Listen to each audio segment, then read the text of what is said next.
Allez, salut à tous, c'est Acru7, est-ce que vous allez bien? Pour moi, ça va très très bien.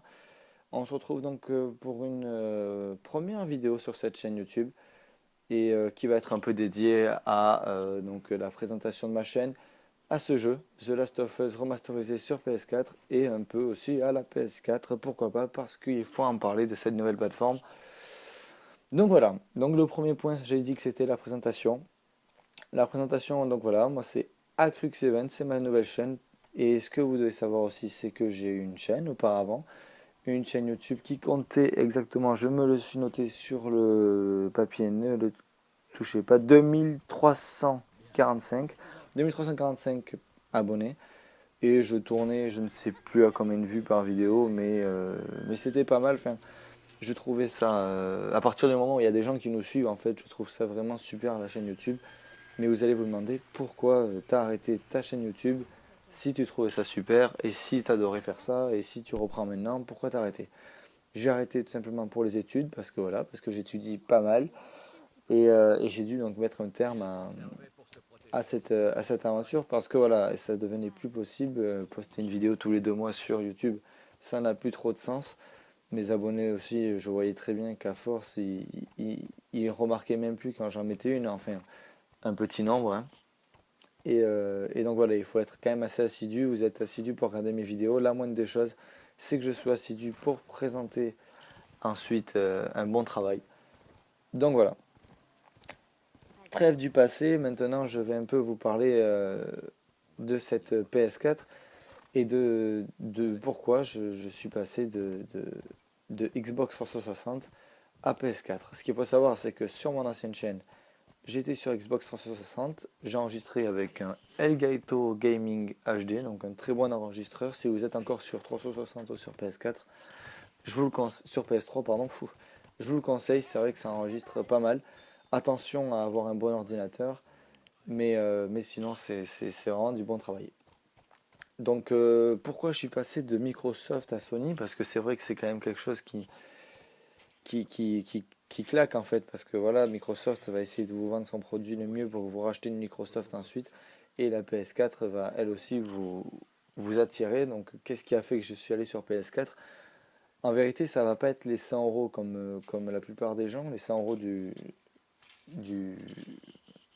du Kinect, pardon, mais ça va plutôt être sur les différentes disponibilités. En fait, je trouvais que la PS4 était plus réellement une console que la Xbox qui, elle, allait un peu partir dans différents points, hein. Enfin, il y a pas mal de points, enfin, je pense que vous êtes assez renseigné. Mais la PS4, voilà, c'était plus pour le gaming que moi je voulais ça.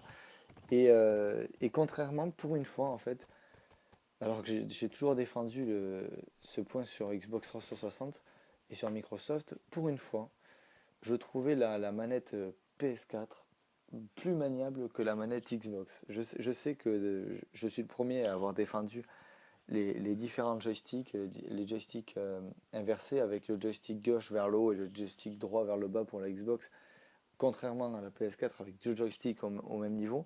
Là, c'est vrai que j'ai trouvé beaucoup plus maniable la PS4, mis à part donc ces deux joysticks, avec des gâchettes arrière qui ont été améliorées, et ça, c'est vraiment super. Et surtout, le touchpad qui va être vraiment, vraiment utile pour écrire, pour des jeux, c'est vraiment un régal d'appuyer sur le touchpad pour essayer par exemple, pour The Last of Us, pour sortir son sac à dos. Enfin voilà, et ensuite l'ancien Move de la PS3 qui va être intégré sur la manette PS4, qui va aussi vous permettre de diriger comme une Wiimote en fait, une télécommande Wii, de diriger donc avec un capteur sur la PS4. Voilà, sur ce point, donc voilà pourquoi j'ai choisi la PS4 principalement, et je vous avoue que je suis vraiment pas déçu de Sony, avec des graphismes en fait impressionnants. Je pense que c'est à peu près kiff-kiff, hein, sur la 360 et sur la, la, la Xbox One et la PS4, je pense que c'est kiff-kiff. On va pas être chauvin, mais, euh, mais voilà, je suis content d'avoir choisi un peu de Sony avec une PlayStation qui offre pas mal de choses aussi, des films,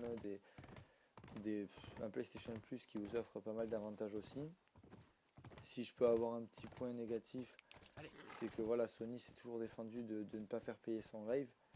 Et voilà, là, il nous oblige un petit peu à payer un abonnement pour pouvoir jouer en ligne. Et donc, avoir une PS4 sans jouer en ligne, je ne vois pas trop à quoi ça sert. Donc voilà, on est un peu obligé de payer 50 euros, je crois que c'est par an. Mais bon, comme je le payais pour la Xbox 360, je n'y vois pas trop d'inconvénients. Moi, ça revient un peu au même budget par an qu'avant. Donc voilà. Pour ce qui est de cette nouvelle